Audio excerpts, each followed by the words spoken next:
Hello mga kainday! For today's video guys, samahan niyo akong mag-explore sa lugar na kung saan hindi ko pa kayo nadala. Hulaan niyo guys kung saan kami pupunta. Actually, this video, papunta po ito sa aming pupuntahan. Ay, ano ba? Parang speechless ako nag-voice over ngayon.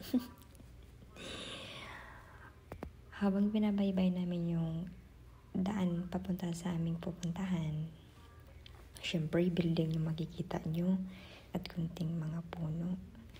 Kasi city po itong dinadaanan namin guys. Ay, bakit galit? Nag-voice over lang naman. Okay, seryoso na tayo guys sa ating pag-voice over.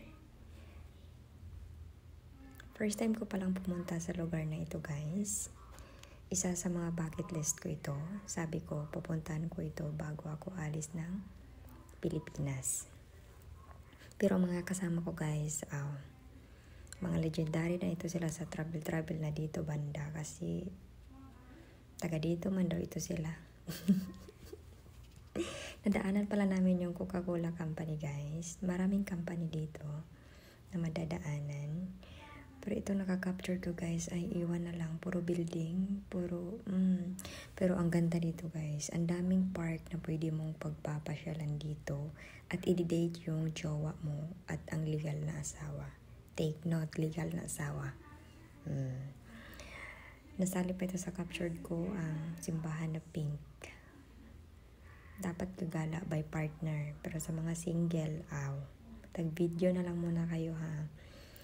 Kumain pala ako dyan guys kasi sobrang gutom ko na talaga. Hindi na katiis yung tiyan ko. Ang sarap ng lumpia nila. Nabili namin sa labas lang. Wrong timing na pagpunta namin dito kasi mainit pa po. It's almost 3 p.m. Mga isang oras ang stay namin. Agoy, ayun na. Nagdilim na siya. Bumaba na yung araw. Maganda na yung paglakad-lakad doon. Actually, ang ganda ng bungad sa amin kasi ang dami-daming isda na koi. May mga tilapia din guys. So, kung pwede palang mamingwit na ako. Para ulamin. Kaso, hindi pwede. Gala lang punta natin. Kaya, enjoy natin habang mataba ang braso ko dyan. Parang may galit talaga ito nagakuha ng video kasi lahat ng angle, kung hindi braso ko, kamay ko, kung hindi kamay ko, pagkain ko. Sige, i-hard na lang itong videographer ko. Ang ganda guys. Ayan. Shout out sa mga couple na naglalakad. Sana all sweet. Tabi ang mga single. Kawawa naman tayo. Mainit talaga guys. Mabilis ang lakad ko dyan kasi naghahanap ako ng masisilungan ko. So ayan, may malaking bulaklak dyan. Dyan kami nagstay. At ayun, maraming nag-feed ng isda. Ang dami-daming isda. Ayun, nakita namin. Pero nagstay kami saglit dyan kasi ang init guys. May bangka pala dyan guys. I don't know kung magkano ang bayad. Sasakay sa bangka na yan.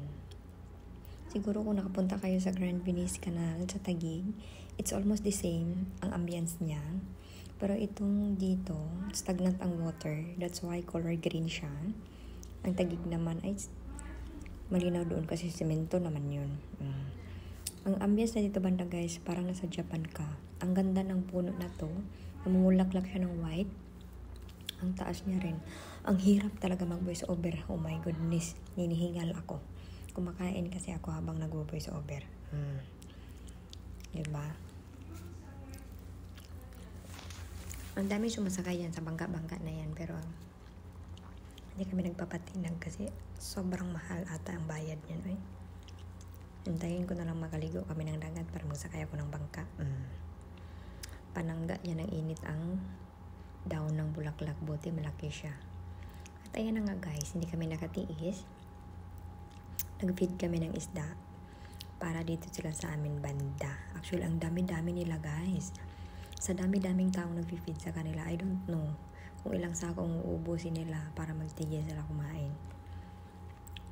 Yung color black, tilapia yan siya guys, sobrang laki, sarap ihawin, kaso hindi pwede kunin. Matutuwa ka talaga dito, lalo na kung may bata kang dala. Itong place na to, recommended siya para sa date, para sa mga banding ng pamilya, sa mga bata, pwede dito. Mag-jogging kayo, ang ganda kasi refreshing yung area, ang daming puno. Pwede kang uupo sa gilid ng kanal ba ito or lake, hindi ko alam. Basta, ito na rin siya. Pwede kang uupo sa gilid niya, magmuni-muni ka dyan. Isipin mo yung ex mo kung ilan na sila. Joke lang guys. Ito pala yung water niya. Stagnant siya guys. Hindi ko ma-express kung lumot ba o tubig. At fast forward, ito yung naghihintay sa amin sa bahay. Ang luto ni Aling Badiday, sinigang na karne baboy at inihaw na karne baboy. At may pares na